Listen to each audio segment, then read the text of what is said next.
অসমত 1-2 শতিকাৰ পৰাই বসবাস কৰি আছে আৰু শংকৰ সংঘ জন্ম হও সিদিনা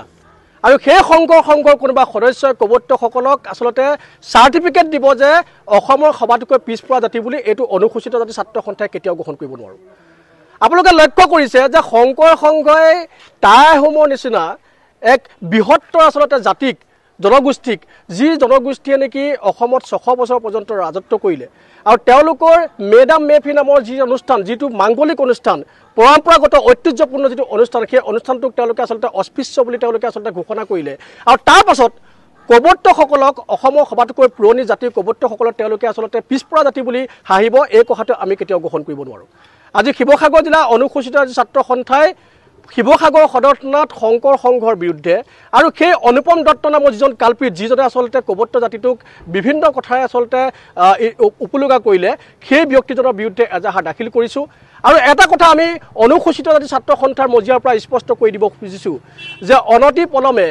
শ্ৰীমন্ত শংকৰ সংঘই এই বিষয়টোৰ সন্দৰ্ভত তেওঁলোকৰ প্ৰতিক্ৰিয়া ব্যক্ত কৰিব লাগে আৰু যদি অনুপম দত্তৰ কথাবিলাক তেওঁলোকৰ সভ্য অনুপম দত্তৰ কথাবিলাক যদি তেওঁলোকে তেওঁলোকৰ সন্মতি নাই বা মান্যতা নাই তেতিয়াহ'লে ইয়াক ঘোষণা কৰিব লাগে অনুপম দত্তৰ ওপৰত বিহিত ব্যৱস্থা গ্ৰহণ কৰিব লাগে। অন্যথা শ্ৰীমন্ত শংকৰ সংঘই অনুসূচিত ছাত্ৰ সন্থাৰ প্ৰতিবাদৰ সন্মুখীন হ'বলৈ সাজু হৈ থাকক। শংকৰদেৱৰ আদৰ্শৰ লগত একেবাৰে মিল নাই। শংকৰ সংঘৰ জন্মলগ্নৰ পৰাই আসলতে বিভিন্ন জাতি জনগোষ্ঠীৰ মাজত আসলতে যিটো আসলতে জাতিবাদ থাকিব লাগে সেই জাতিবাদটো কিন্তু শংকৰ সংঘত আছে। আপোনালোকে লক্ষ্য কৰিব যে শংকৰ সংঘই আসলতে তেওঁলোকৰ জাতিবাদৰ কাৰণে তেওঁলোকৰ জাত্যাভিমানৰ কাৰণে তেওঁলোকৰ আসলতে সংকীৰ্ণ মনোভাৱৰ কাৰণে বিগত সময়ত কিন্তু ইলাৰাম দাস নামৰ যিজন ব্যক্তি যিজনে নেকি শংকৰ সংঘৰ প্ৰতিষ্ঠাত আসলতে বিশেষ ধৰণৰ গুৰুত্বপূৰ্ণ ভূমিকা পালন কৰিছিল সেই ব্যক্তিজনকো কিন্তু শংকৰ সংঘৰ পৰা আঁতৰি আহিবলৈ বাধ্য কৰালে। গতিকে শংকৰ সংঘই যে শংকৰদেৱৰ আদৰ্শৰ প্ৰতি আসলতে তেওঁলোকৰ যে কিবা আছে সেই কথাটো মুঠেও নহয়।